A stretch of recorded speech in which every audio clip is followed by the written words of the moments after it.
बोलिए श्री रामचंद्र भगवान की जय हो। एक बहुत प्यारा सा भजन लेके आए। भजन उस समय का है जिस समय राम रावण का युद्ध हुआ है।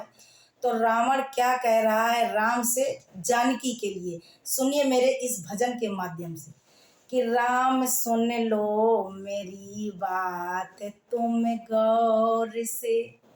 राम सुन लो मेरी बात तुम गौर से।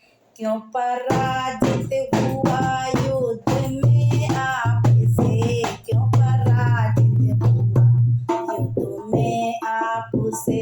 राम सुन लो मेरी बात तुम गौर से। राम सुन लो मेरी बात तुम गौर से। क्यों पराजित हुआ युद्ध में आपसे। क्यों पराजित हुआ युद्ध में आपसे।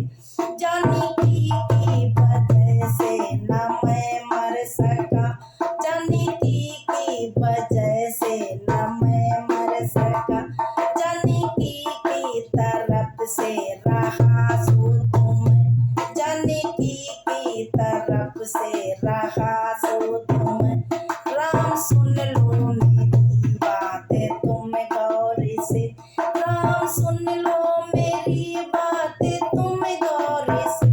क्यों पराजित हुआ युद्ध में आपसे। क्यों पराजित हुआ युद्ध में आपसे।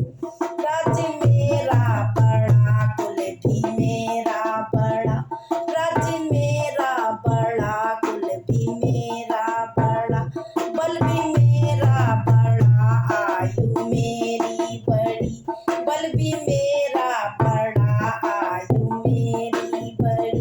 वेद चारों छहो शास्त्र कंठस्थ हैं। वेद चारों छहो शास्त्र कंठस्थ हैं। ज्ञान से भी बड़ा तुमसे प्रभु तत्व में। ज्ञान से भी बड़ा तुमसे प्रभु तत्व में। राम सुन लो मेरी बात तुम गौर से। राम सुन लो मेरी बात तुम गौर से। क्यों पराजित हुआ युद्ध में आपसे। क्यों पराजित हुआ युद्ध में आपसे। मेरे रहने वा सोने का स्वर्ण महल। मेरे रहने वा सोने का स्वर्ण महल। है खजाना मेरा ये अवध से बड़ा। है खजाना मेरा ये अवध से बड़ा। देवता भी मेरे घर करे चाकरी। देवता भी मेरे घर करे चाकरी। देव राहों को कर देता अवरोध में। देव राहों को कर देता अवरोध में। क्यों पराजित हुआ युद्ध में आपसे। क्यों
बोलो श्री रामचंद्र भगवान की जय।